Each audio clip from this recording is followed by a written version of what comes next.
Puji Tuhan, saudara yang kasih dalam nama Tuhan Yesus Kristus. Hari ini tanggal 21 April adalah hari Kartini.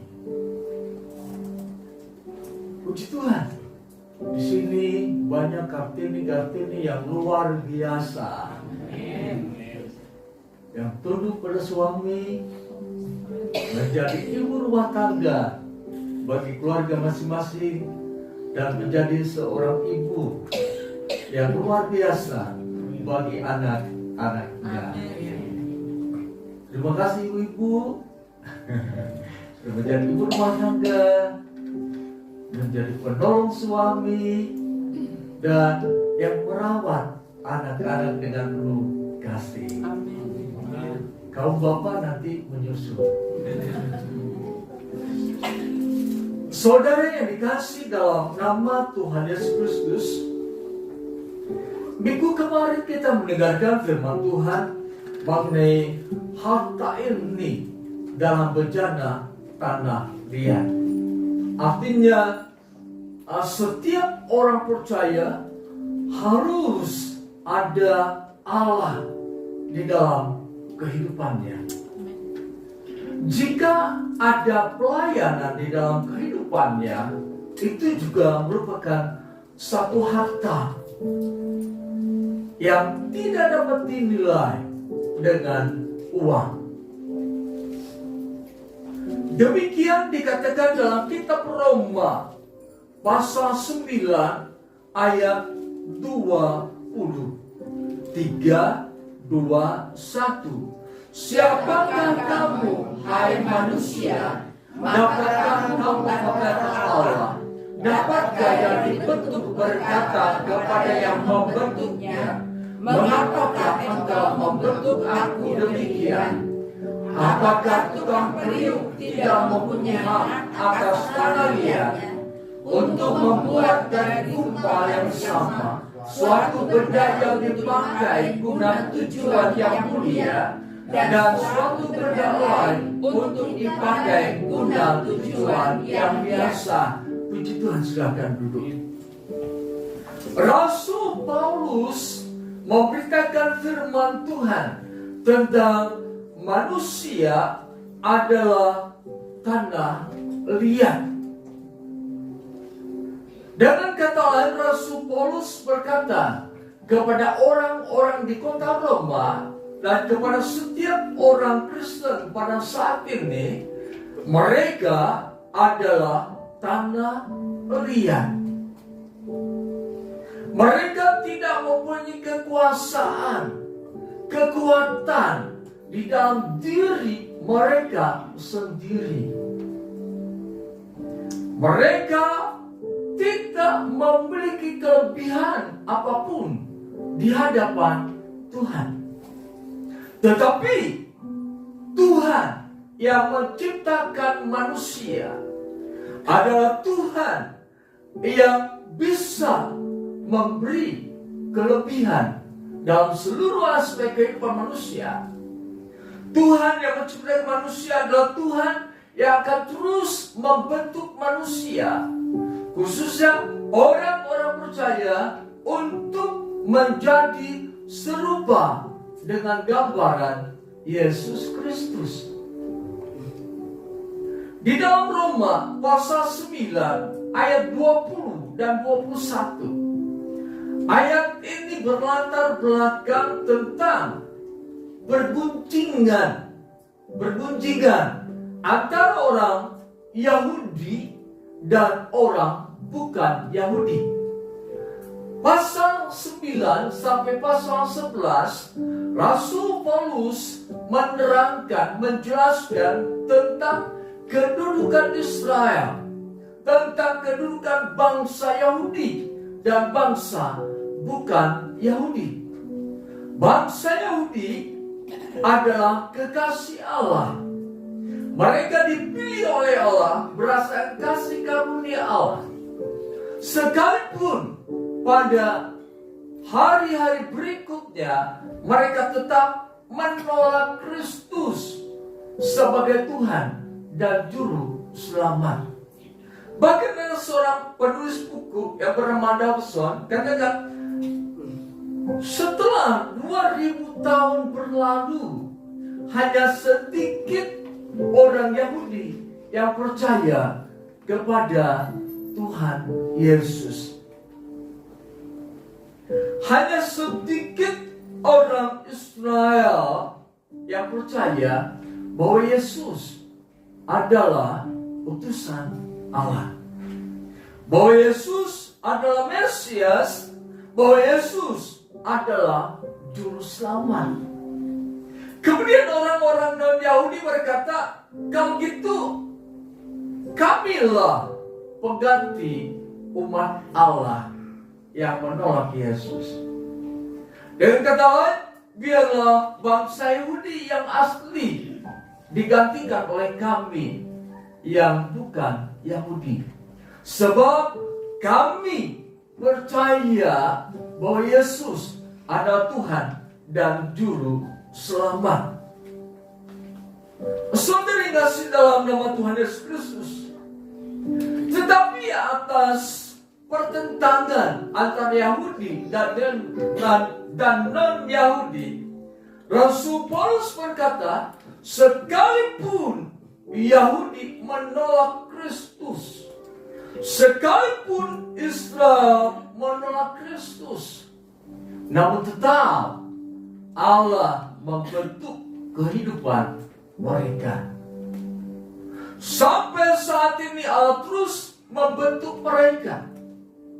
Seperti yang kitab Yeremia pasal 18, di sana dikatakan bahwa Tuhan adalah tukang periuk.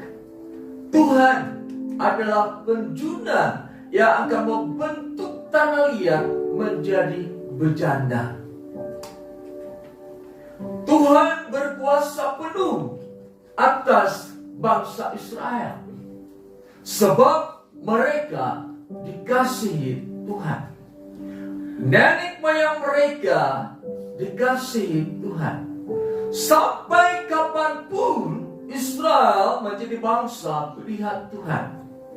Sampai kapanpun Israel menjadi bangsa yang dikasihi Tuhan, dilindungi oleh Tuhan, dijaga oleh Tuhan, dipelihara oleh Tuhan, diberkati oleh Tuhan.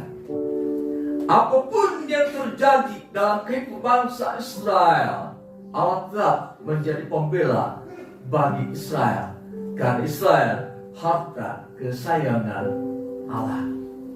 Apapun kejahatan mereka dalam dosa, Allah tetap sedang membentuk mereka untuk menjadi umat yang mengakui bahwa Yesus adalah Tuhan dan Juru Selamat.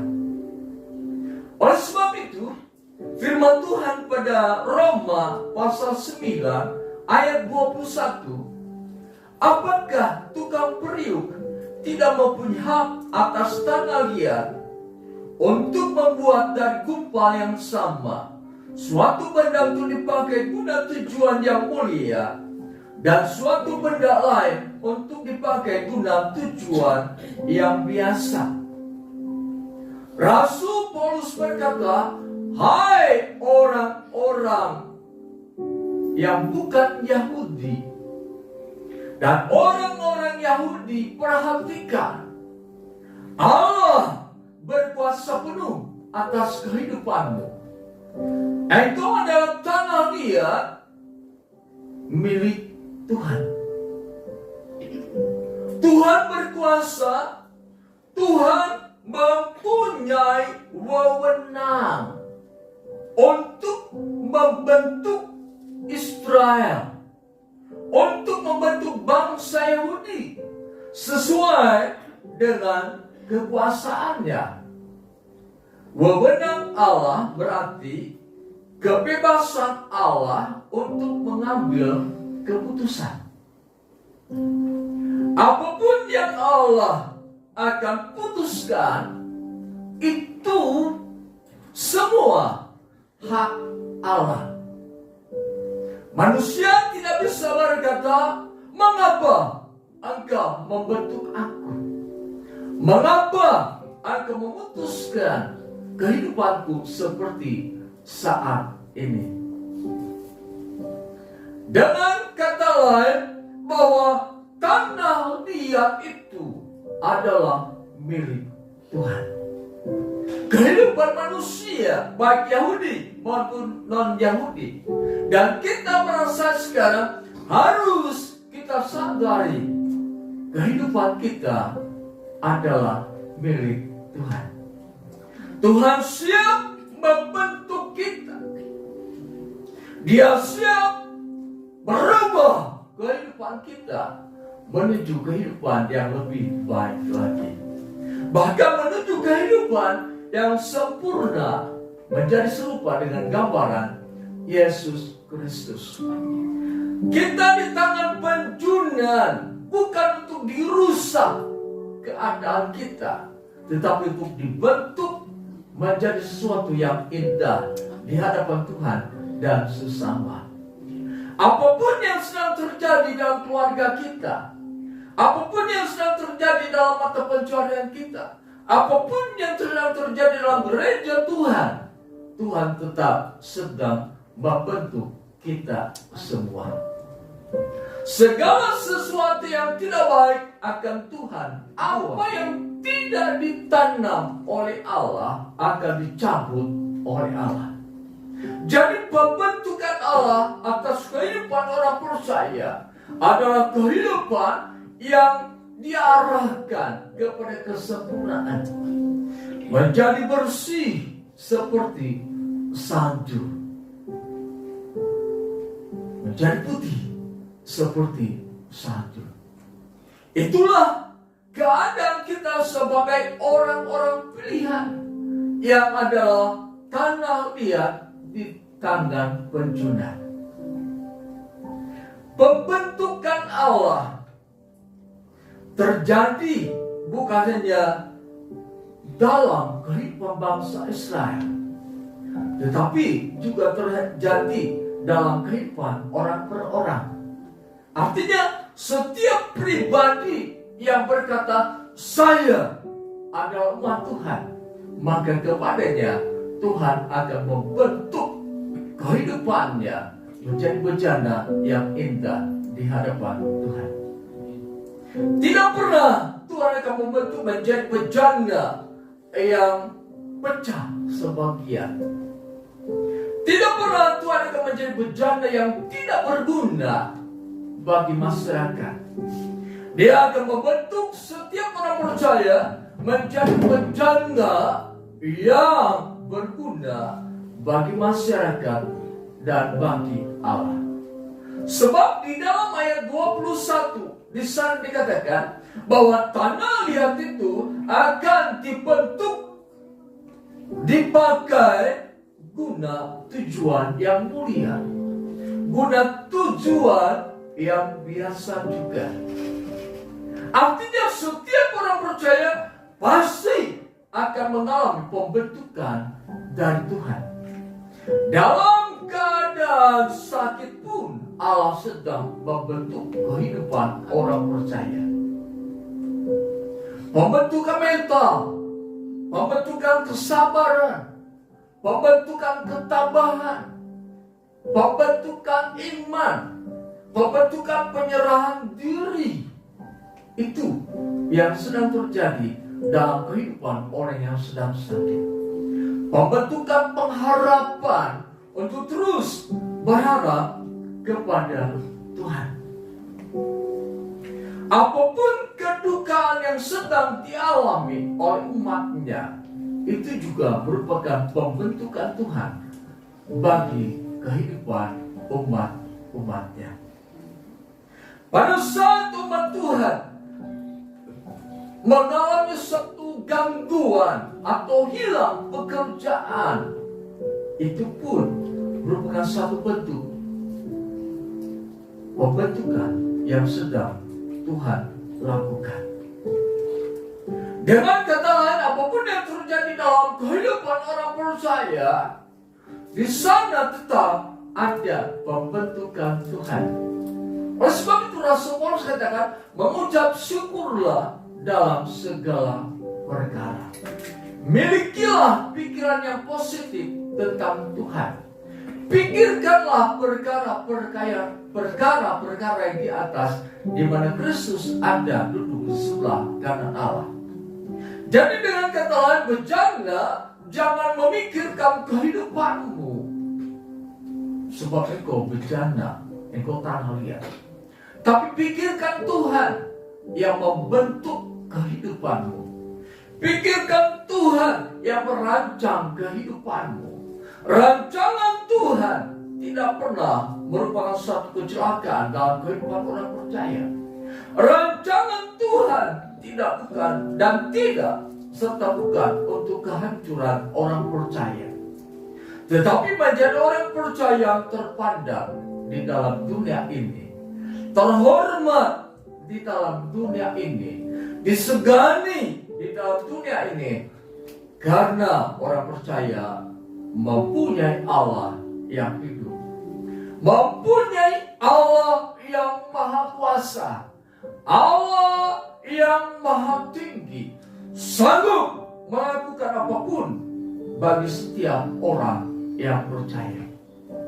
Tidak ada yang mustahil bagi Allah untuk membentuk kehidupan orang percaya menjadi lebih indah dan lebih indah dari hari ke hari. Tidak ada perkara yang sukar bagi Allah untuk membentuk kehidupan orang percaya seturut dengan apa yang Allah inginkan. Segala sesuatu yang buruk yang manusia arahkan kepada kita tidak akan terjadi dalam kehidupan kita, sebab kita berada di dalam tangan penjuna. Kita berada dalam genggaman Tuhan. Inilah satu keistimewaan yang ada dalam kehidupan kita, orang-orang percaya. Kita ada dalam genggaman tangan Tuhan. Kita ada dalam pembentukan Tuhan. Kalau kita berada dalam genggaman Tuhan, tidak ada satu kuasa yang dapat mengambil pembentukan dalam diri kita. Iblis datang untuk mencuri, membunuh, dan membinasakan. Iblis datang bukan untuk membentuk kehidupan manusia secara umum, tetapi iblis datang menghancurkan setiap kehidupan manusia di bumi dan membawa manusia untuk masuk ke dalam neraka. Tetapi Yesus datang untuk memberi kehidupan bagi setiap orang yang percaya. Dan kehidupan yang Yesus berikan kepada orang percaya harus melalui pembentukan. Dengan kata lain, orang percaya harus siap dibentuk oleh Allah dalam seluruh aspek kehidupannya, dalam karakter, dalam pemikiran, dalam roh, dalam keluarga, dalam kehidupan pribadi, dalam usaha dagang, pekerjaan. Haruslah setiap umat Tuhan siap dibentuk oleh Tuhan. Dan perlu kita sadari bahwa pembentukan Tuhan bukan untuk merusak kehidupan kita, melainkan untuk menjadikan kita naik terus dan bukan turun, untuk menjadikan kita sebagai kepala dan bukan ekor, untuk menjadikan kita apa yang kita perbuat dijadikan berhasil. Tidak pernah Tuhan merancangkan kita orang percaya yang ada tanah liat dibentuk menjadi orang yang tidak berguna bagi diri sendiri dan bagi orang lain. Ayat 21 kembali bisa dikatakan, apakah tukang periuk tidak mempunyai hak atas tanah liatnya untuk membuat dari gumpal yang sama suatu benda untuk dipakai guna tujuan yang mulia, suatu benda lain untuk dipakai guna tujuan yang biasa? Gumpal berarti ada campuran antara tanah liat dan air. Artinya Allah bisa membentuk kehidupan orang percaya dengan berbagai cara.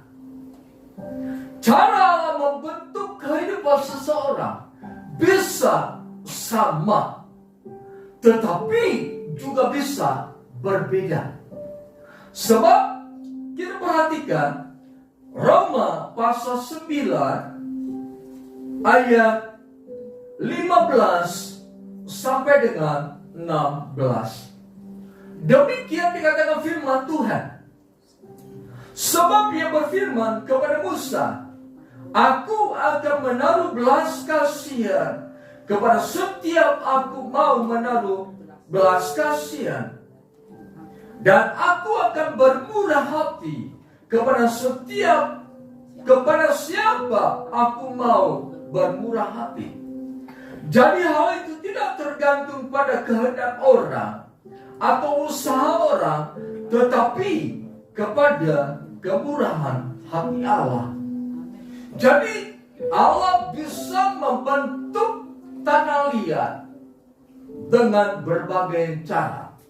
Seperti yang Rasul Paulus katakan, untuk membuat dari gumpal yang sama, tanah dicampur dengan air lalu dibentuk. Puji Tuhan, pada suatu ketika kami sekeluarga melihat tentang seorang penjuna yang membuat sebuah vas bunga. Memang itu bukan hanya tanah liat saja, mereka juga memerlukan air.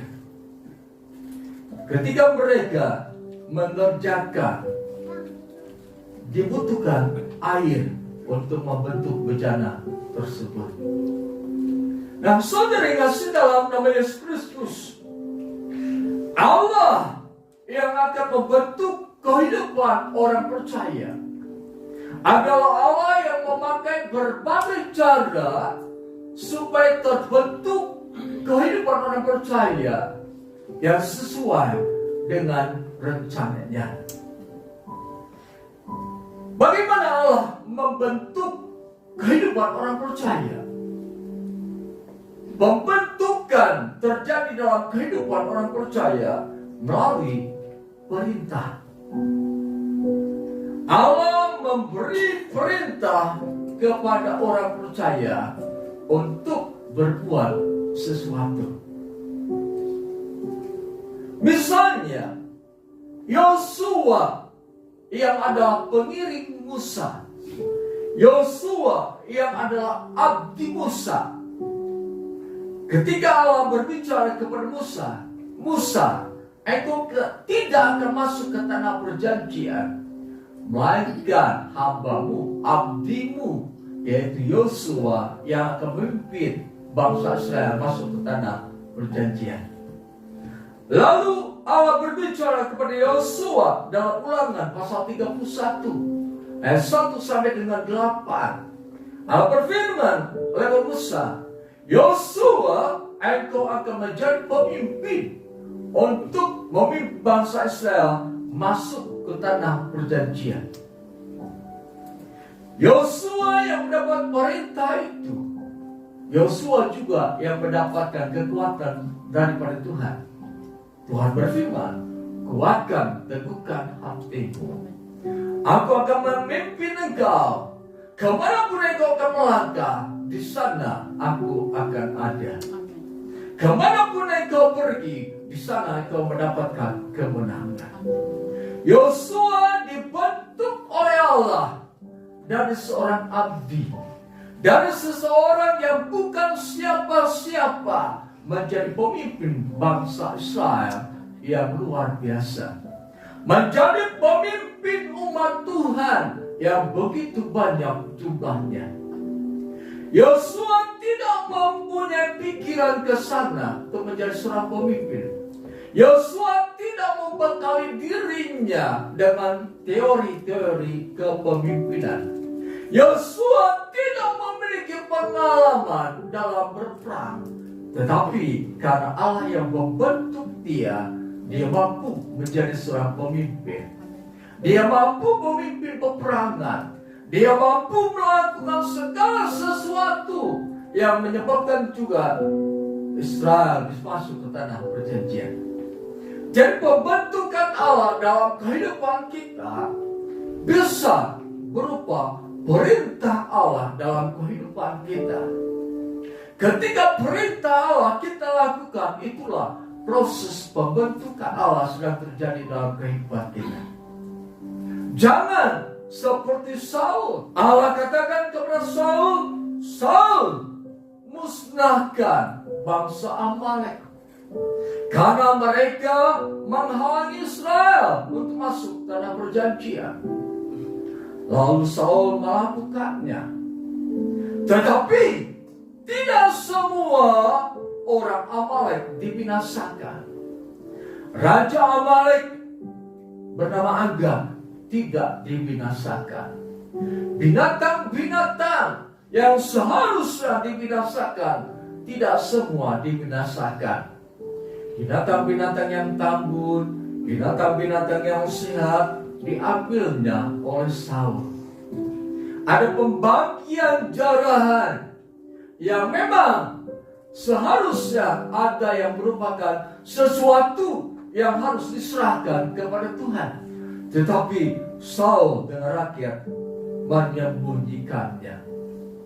Akibat Saul tidak mau melakukan firman Tuhan, Tuhan berkata, Saul, sesungguhnya engkau akan menjadi raja atas Israel untuk selama-lamanya. Tetapi karena engkau tidak taat kepada perintah Tuhan, maka Saul di-stop jadi raja Israel, digantikan oleh Daud. Jadi perlu dalam kehidupan orang percaya yang ingin dibentuk oleh Tuhan, dengaran kepada Tuhan. Dengar dan lakukan firman Tuhan. Sebab pada saat kita mendengar, itu adalah awal pembentukan dalam kehidupan kita. Pada saat kita melakukan firman Tuhan, itu adalah proses pembentukan yang sedang terjadi dalam kehidupan kita. Apapun yang terjadi dalam kehidupan kita, harus kita sadari tangan Allah sedang membentuk kehidupan kita. Atau ada satu pujian yang mengatakan tangan Allah sedang merenda kehidupan kita. Suatu ketika ada seorang anak yang tertidur di lantai, kemudian dia bangun. Dia melihat ibunya sedang membuat sesuatu yang dikatakan sebagai sulaman itu ya. Terus sang ibu menyulam sesuatu yang indah. Tetapi sang anak melihat di bawah kesulaman itu sesuatu yang tidak beraturan. Kemudian anak itu berkata, Ibu, mengapa engkau membuat sulaman yang tidak beraturan? Kemudian ibu itu berkata, mari anakku, dekatlah padaku. Lihat dari atas. Si anak itu bangun. Lalu dia melihat sulaman dari atas. Ternyata gambarnya sangat bagus. Itulah yang harus kita perhatikan. Bahwa kadang-kadang pembentukan yang dari Allah seakan-akan mengacaukan kehidupan kita. Seakan-akan merugikan kehidupan kita. Seakan-akan menyakitkan kehidupan kita. Seakan-akan mempermalukan kehidupan kita. Tetapi ketika kita dekat dengan Tuhan, betapa luar biasa indahnya pembentukan Tuhan dalam kehidupan kita. Yang manusia tidak bisa membentuk kehidupan kita dengan cara yang indah dan tulus hati.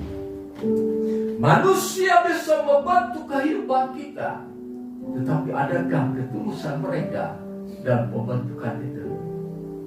Manusia membentuk sesamanya supaya dibentuk tunduk kepada dirinya. Manusia membentuk sesamanya supaya dia mendapatkan keuntungan dari orang yang dibentuk itu. Tetapi Allah yang memberikan perintah adalah Allah yang membentuk dengan penuh ketulusan dan untuk kebaikan manusia itu. Allah membentuk kehidupan orang percaya dengan ketulusan dan tanpa pamrih, supaya manusia itu, umat percaya, indah di pemandangan Allah dan sesama manusia. Yang kedua, pembentukan oleh Allah terjadi lewat mimpi, visi dan misi Allah. Suatu ketika Yusuf dalam Kejadian pasal 37, dia bermimpi tentang dirinya dan orang-orang atau keluarganya tunduk kepadanya. Kemudian di mimpi yang kedua, juga orang tua dan kakak-kakaknya tunduk kepadanya. Dengan kata Allah sedang membentuk Yusuf menjadi pemimpin. Allah sedang membentuk Yusuf menjadi kepala dari keluarga tersebut, menjadi pemimpin di masa yang akan datang. Setelah mimpi itu, Yusuf dijual oleh saudara-saudaranya. Nah, sampailah dia di Mesir. Kemudian sesampainya di Mesir, dia bekerja pada seorang pegawai raja, atau dikatakan menjadi hamba seorang Potifar. Ketika di rumah Potifar, dia difitnah oleh istri Potifar dan dimasukkan ke dalam penjara. Dia tetap berpegang pada visi misi Allah.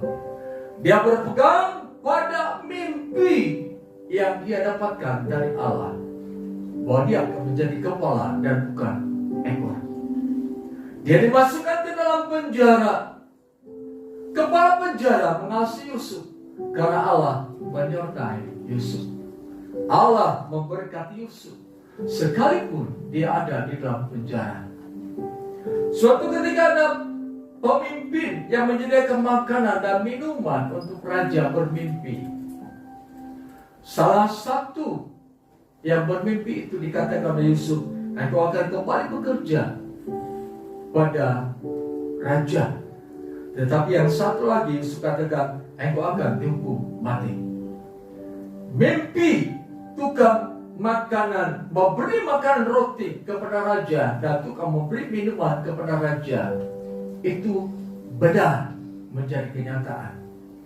Akhirnya raja bermimpi tentang keadaan bangsanya. Mereka mengetahui arti mimpi raja setelah Yusuf mengartikan mimpi itu.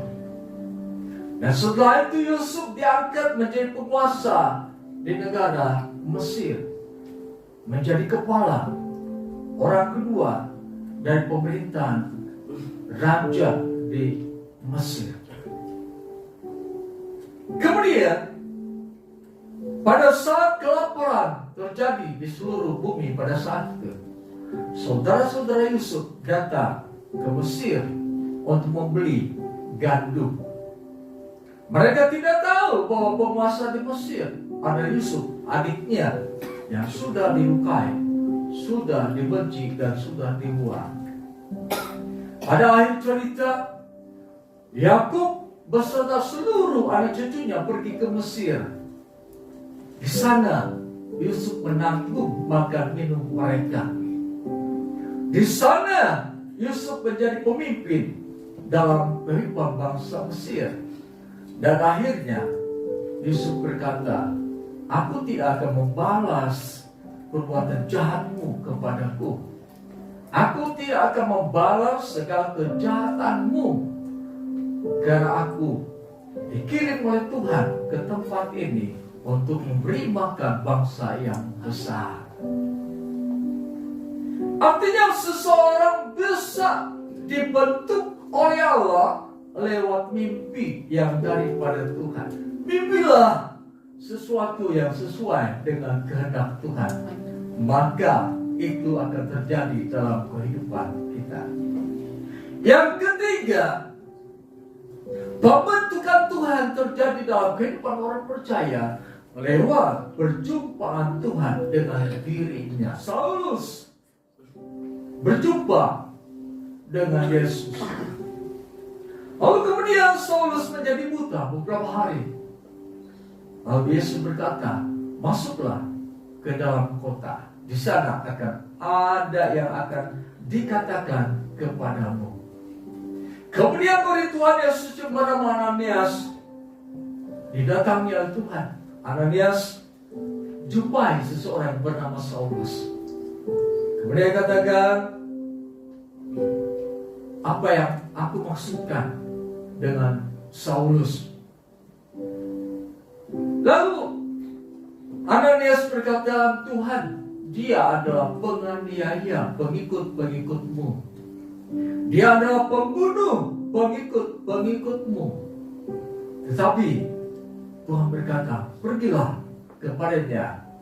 Aku akan berkata tentang apa yang akan aku perbuat di dalam kehidupannya. Mari kita perhatikan kitab Kisah Para Rasul.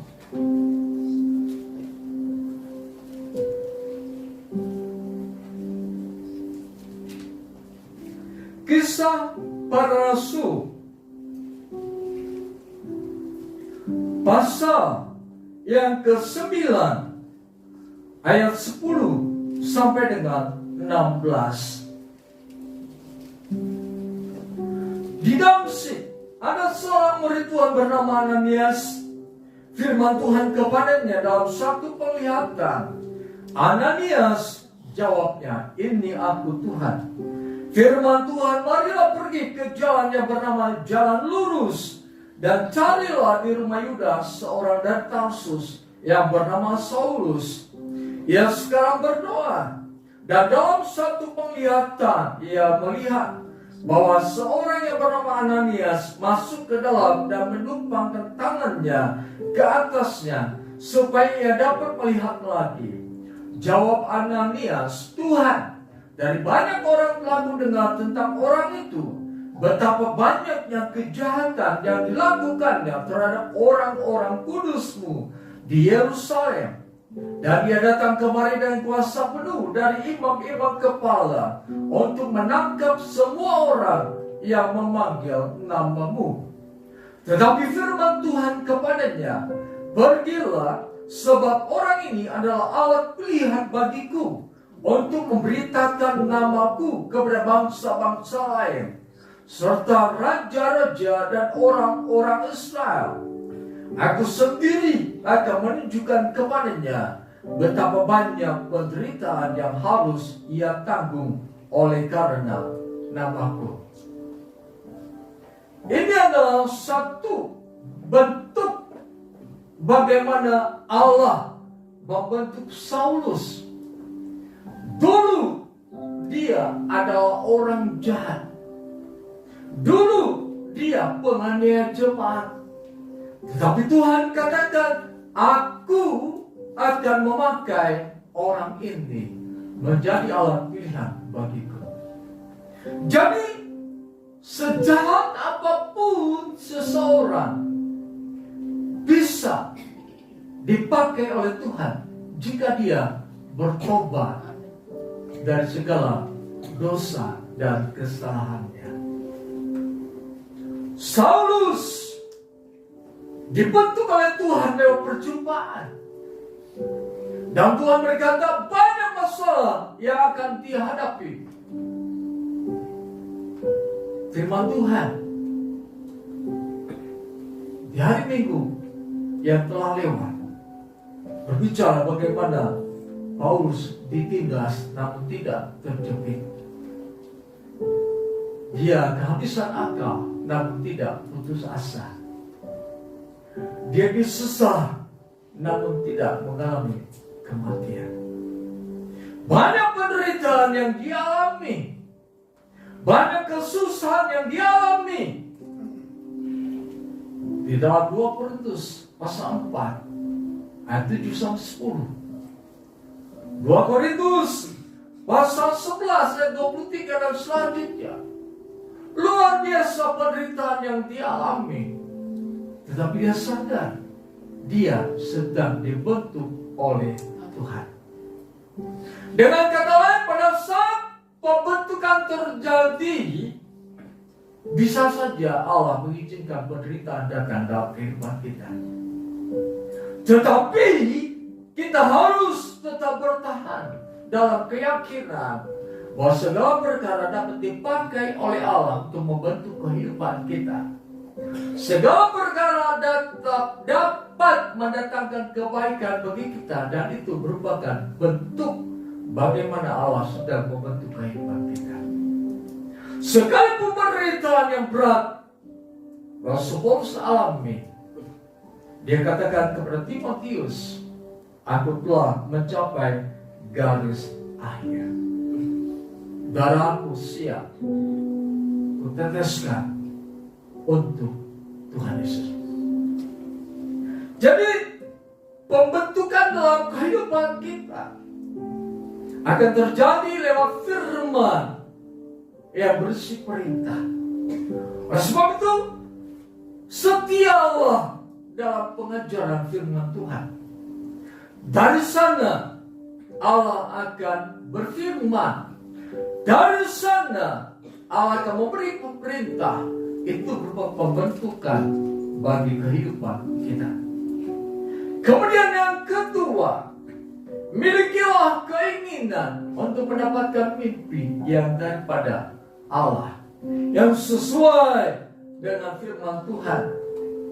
Dan yang ketiga, untuk pembentukan terjadi dalam kehidupan kita, berupayalah untuk berjumpa dengan Tuhan. Di mana kita bisa berjumpa dengan Tuhan? Di dalam doa. Oleh sebab itu, kalau doa jangan hanya berupa laporan. Tuhan, terima kasih untuk makanan minuman ini yang akan kumakan pada siang hari ini. Terima kasih Tuhan. Amin. Tuhan, aku mau tidur, jaga aku, lindungi. Terima kasih. Amin. Tuhan, aku mau kerja, pimpin dia dalam perjalanan sampai ke kantor berjaya selamat. Amin. Tidak ada komunikasi antara kita dengan Tuhan. Berupayalah untuk mengejar realita Tuhan lewat perjumpaan kita dengan Tuhan. Coba konsentrasi sampai ada suara Tuhan yang berbicara kepada kita. Suatu ketika menjelang hari Pentakosta beberapa tahun yang lalu, kita berdoa di ruangan atas sana. Kita berbahasa roh, kita menyembah dan menyembah hadirat Allah, Allah hadir. Kemudian ada suara dalam bahasa yang baru di telinga saya berbicara. Suara itu terus terdengar dalam bahasa yang lain yang saya tidak mengerti. Itulah bahasa yang dari Allah, terus berbicara dan berbicara untuk sekitar 1 menit. Saudara yang kasih dalam Yesus Kristus, alami berjumpa dengan Tuhan sampai dia berbicara kepada kita, sampai dia mengingatkan firman Tuhan kepada kita. Sebab di sanalah letak pembentukan Tuhan dalam kehidupan kita. Kemudian sekarang kita akan masuk dalam bagian yang lain, yaitu sikap kehidupan kita pada saat kita dibentuk oleh Tuhan. Yang pertama, kita harus menyerahkan diri secara penuh, atau penyerahan diri secara totalitas. Sebab Allah membentuk kita untuk menjadi bejana yang indah, bukan untuk menghancurkan. Roma pasal 9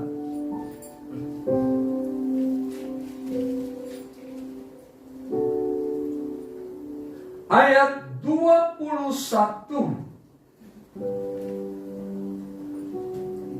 Apakah tukang periuk tidak mempunyai hak atas tanah liatnya untuk membuat dari gumpal yang sama suatu benda untuk dipakai guna tujuan yang mulia, dan satu benda untuk dipakai guna tujuan yang biasa? Jadi di sini perlu penyerahan total. Artinya mempercayai Tuhan sepenuhnya, bahwa segala sesuatu yang dari Tuhan adalah untuk kebaikan kita. Saat sekarang ada Kristen progresif yang mengatakan bahwa tidak semua yang tertulis di dalam Alkitab adalah firman Tuhan.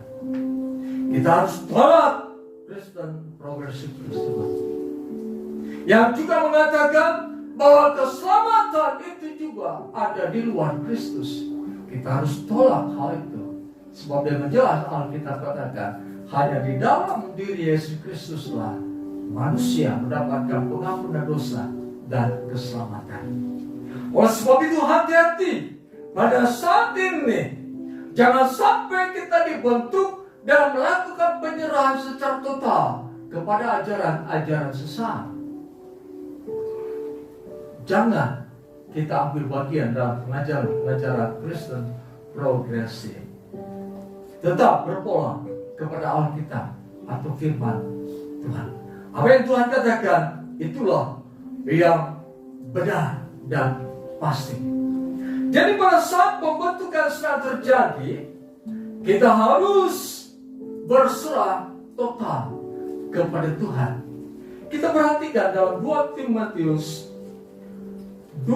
Timotius pasal 2 ayat 3 sampai dengan yang ke-6. Demikian dikatakan firman Tuhan, ikutlah menderita sebagai seorang prajurit yang baik dari Kristus Yesus, seorang prajurit yang sedang berjuang, tidak memusingkan dirinya dengan soal-soal penghidupannya, supaya dengan demikian ia berkenan kepada komandannya. Seorang olahragawannya dapat memperoleh mahkota sebagai juara apabila ia bertanding menurut peraturan olahraga. Seorang petani yang bekerja keras haruslah yang pertama menikmati hasil usahanya.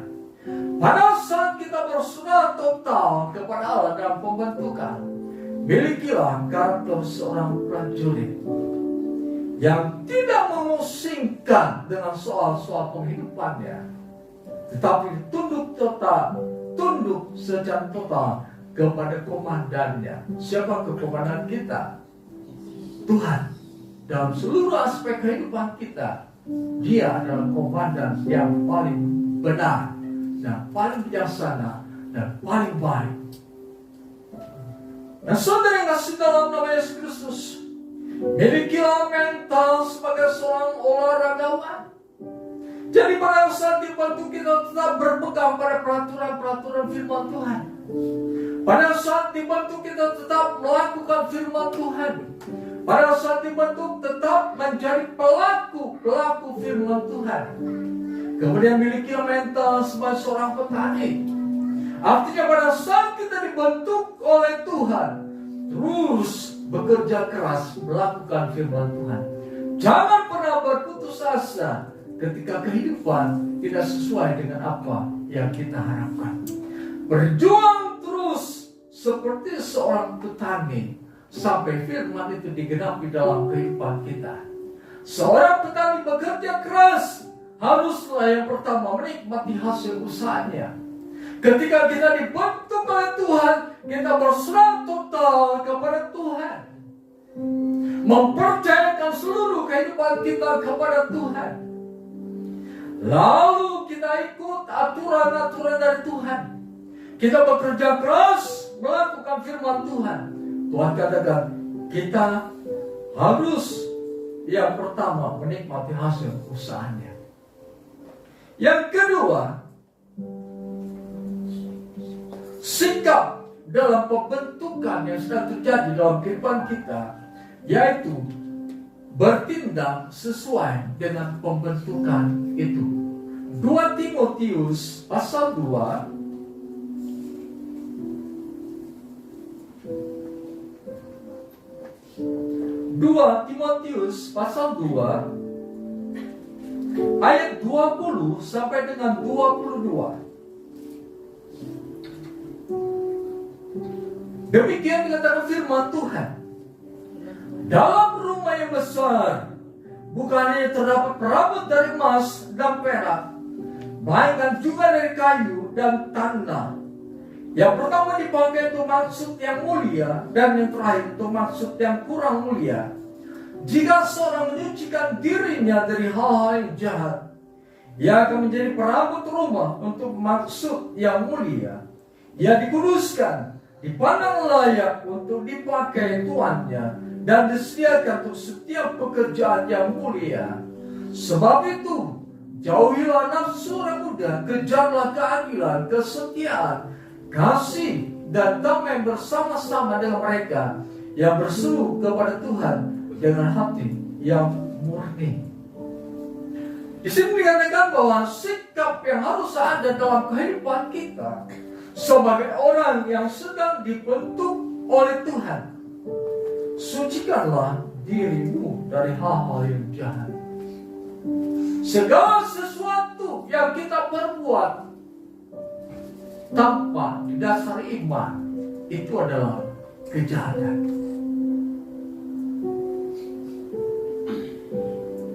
Segala sesuatu yang kita perbuat tanpa iman, itu adalah kejahatan.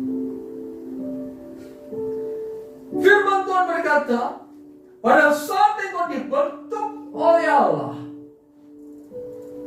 ada yang harus engkau berbuat, supaya dengan demikian engkau bisa dibentuk oleh Allah menjadi benda yang mulia di hadapannya.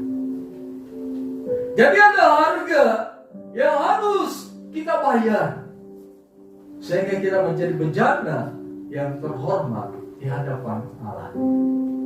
Ada harga yang harus kita berikan supaya mendapat pembentukan yang dari Allah, bejana yang terhormat. Kemudian yang ketiga, selama pembentukan terjadi, hiduplah di dalam roh. Kita perhatikan Roma pasal 8. Roma pasal 8 ayat 5 sampai dengan yang ke-8. Demikian firman Tuhan. Sebab mereka hidup menurut daging, memikirkan hal-hal yang dari daging. Mereka hidup menurut roh, memikirkan hal-hal yang dari roh. Karena keinginan daging adalah maut, tetapi keinginan roh adalah hidup dan damai sejahtera. Sebab keinginan daging adalah perseteruan terhadap Allah. Karena ia tidak takut kepada hukum Allah, hal itu memang tidak mungkin baginya. Mereka hidup dalam daging tidak mungkin berkenan kepada Allah. Selalu berupaya hidup berkenan kepada Allah. Selalu hidup takluk kepada firman Tuhan. Selalu hidup berdasarkan keinginan Tuhan. Sehingga pada saat pembentukan terjadi, ada damai sejahtera dalam kehidupan kita.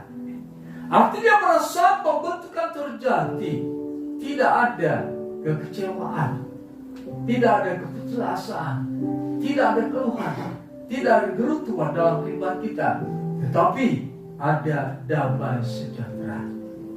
Allah mengizinkan penyakit datang kepada kita, ada damai sejahtera dalam kehidupan kita. Itulah pembentukan yang dari Allah. Allah mengizinkan kekurangan dalam kehidupan kita, namun kita ada sejahtera. Itulah pembentukan yang dari Allah. Allah mengizinkan kegagalan dalam kehidupan kita, tetapi ada damai sejahtera dalam kehidupan kita. Itulah pembentukan Allah sedang terjadi dalam kehidupan kita. Sebab itu, saudara yang kasih dalam nama Yesus Kristus, harus kita sadari sampai saat ini pun Allah tetap sedang membentuk kehidupan kita. Suami bisa dibentuk oleh Allah lewat kehidupan seorang istri. Seorang istri bisa dibentuk oleh Allah lewat kehidupan suami. Sebab itu jangan menjadi suami istri yang sering bertengkar, suami istri yang sering melakukan hal-hal yang tidak benar di hadapan Tuhan. Suami bisa dipakai Allah untuk membentuk kepribadian, membentuk kehidupan seorang istri. Istri bisa dibentuk oleh Allah, istri bisa dipakai oleh Allah untuk membentuk kehidupan suami. Sebab itu jangan saling menghujat antara kehidupan suami dan istri, saling menjatuhkan, saling memarahi, saling mencaci maki, saling mengumbar kekurangan, kelemahan kehidupan pasangan, saling mempersalahkan tentang apa yang dialami pada saat ini. Perhatikan kehidupan suami istri. Allah bisa membentuk pasangan hidup kita, karena kita adalah alat yang juga dipakai Tuhan untuk membentuk kehidupan kita. Allah bisa membentuk kehidupan orang tua lewat anak-anak. Sebab Yesus juga menghormati anak-anak. Ketika anak-anak mau datang kepada Yesus, murid Tuhan Yesus katakan, pergi sana, jangan mengganggu Tuhan Yesus. Tetapi Yesus berkata, biarkanlah anak-anak itu datang kepadaku, karena orang yang demikianlah yang mempunyai kerajaan surga. Tetapi jelas bahwa kesopanan itu perlu juga dimiliki oleh seorang anak. Jangan menasihati orang tua dengan mencaci maki. Jangan menasihati orang tua dengan marah-marah. Jangan memberikan masukan kepada orang tua dengan kesombongan. Seorang anak harus menghormati orang tua, karena di sanalah berkat Allah akan dicurahkan dalam kehidupan seorang anak. Di sanalah umur panjang akan terjadi dalam kehidupan seorang anak. Jadi pembentukan Allah dalam kehidupan kita bisa dari seorang suami kepada istri, istri kepada suami, anak kepada orang tua kepada anak, bisa. Sebab itu anak-anak, hormatilah orang tuamu, sebab dia adalah wakil Allah di dalam keluarga. Orang tua bisa membentuk kehidupan anak-anak, karena memang dia wakil Allah di bumi ini. Tunduk, hormati orang tuamu dimanapun engkau berada. Perkataan-perkataan yang kasar, perkataan-perkataan yang merendahkan, perkataan-perkataan yang merusak kepribadian orang tua harus ditinggalkan. Jadilah anak-anak yang sopan dalam berkata kepada orang tua, penuh hormat, gunakan kata-kata yang baik ketika memang engkau akan memberi masukan kepada orang tuamu, karena engkau juga bisa dipakai oleh Allah. Tetapi jangan sombong jika engkau lebih pintar dari orang tuamu, karena kepintaran itu berasal dari Allah juga. Sesama anggota gereja bisa saling membantu, tetapi bukan dengan permusuhan, bukan dengan kata-kata kotor, bukan dengan kata-kata hujatan, bukan dengan kata-kata fitnah, bukan dengan kata-kata yang menyakitkan hati seseorang, tetapi dengan sikap hidup saling menghormati satu dengan yang lain, maka pembentukan di antara jemaat Tuhan bisa terjadi. Pembentukan yang berdasarkan kasih bisa terjadi bagi kita semua. Sekian firman Tuhan yang harus kita ketahui, kita saat ini dan selama-lamanya sedang dibentuk oleh Tuhan. So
kami dibentuk seturut kehendak Tuhan, menjadi benda yang terhormat, terpandang, dan dipakai oleh Tuhan.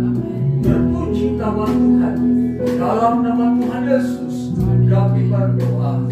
Haleluya. Saudara yang dikasihi dalam nama Tuhan Yesus Kristus, terimalah damai sejahtera anugerah berkat Tuhan, cinta kasih Yesus Kristus, kekuatan penghiburan pertolongan dari Allah Roh Kudus beserta dengan kita mulai saat ini sampai kedatangan Yesus Kristus yang kedua kali ke dalam dunia ini. Di dalam nama Tuhan Yesus kami berdoa. Haleluya. Amin. Haleluya.